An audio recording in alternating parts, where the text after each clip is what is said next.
મહત્વપૂર્ણ સમાચાર પ્રાપ્ત થઈ રહ્યા છે। આ દ્રશ્યો અમદાવાદથી કે જ્યાં અમદાવાદને નવા સીપી મળ્યા છે। સુરતના અશોકસિંહ ગેહલોત, અનુપમસિંહ ગેહલોત, જેઓ અમદાવાદથી આ તસવીરો સામે આવી રહી છે।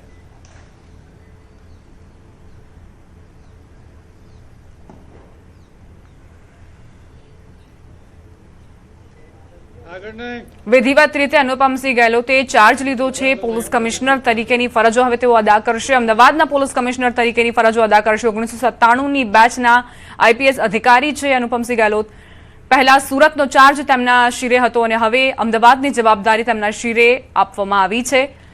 અનુપમસિંહ ગેહલોતે વિધિવત રીતે ચાર્જ સંભાળી લીધો છે। હવે અમદાવાદની ધુરા જે અનુપમસિંહ ગેહલોત સંભાળશે।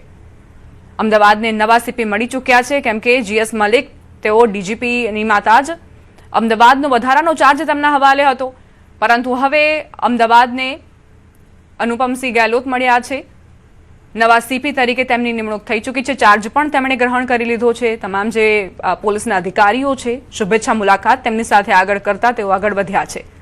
1997ની બેચના આઈપીએસ અધિકારી છે। ખૂબ જ લાંબો એવો કાર્યકાળ, તેમનો અનુભવ સારો અને હવે અમદાવાદની કાયદો વ્યવસ્થાની જે સ્થિતિ છે તેને હજુ પણ વધુ મજબૂત બનાવવા માટે અનુપમસિંહ ગેહલોતે ચાર્જ સંભાળી લીધો છે। તેમના શિરે આ મોટી મહત્વની જવાબદારી, કારણ કે અમદાવાદ જે દોડતું ભાગતું શહેર છે તેમાં કાયદો વ્યવસ્થાની સ્થિતિને સુચારુ રૂપે બનાવી રાખવી એક મોટી જવાબદારી છે અને આ જવાબદારી હવે અનુપમસિંહ ગેહલોત સંભાળશે।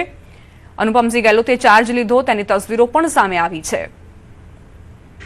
આ પહેલા જીએસ મલિક જેઓ અમદાવાદના સીપી હતા અને તેમને ગુજરાતની ધુરા સોંપવામાં આવી છે। તેમને ડીજીપી નીમવામાં આવ્યા, જે બાદ વધારાનો હવાલો તેમને અમદાવાદનો સોંપવામાં આવ્યો હતો કે જ્યાં સુધી નવા ડીજીપી મળે ત્યાં સુધી તેઓ ઇન્ચાર્જ સીપી તરીકે કામગીરી કરી રહ્યા હતા, પરંતુ હવે અમદાવાદને નવા સીપી મળી ચૂક્યા છે અને તે છે અનુપમસિંહ ગેહલોત। તેમણે ચાર્જ પણ વિધિવત રીતે સ્વીકારી લીધો છે, સંભાળી લીધો છે।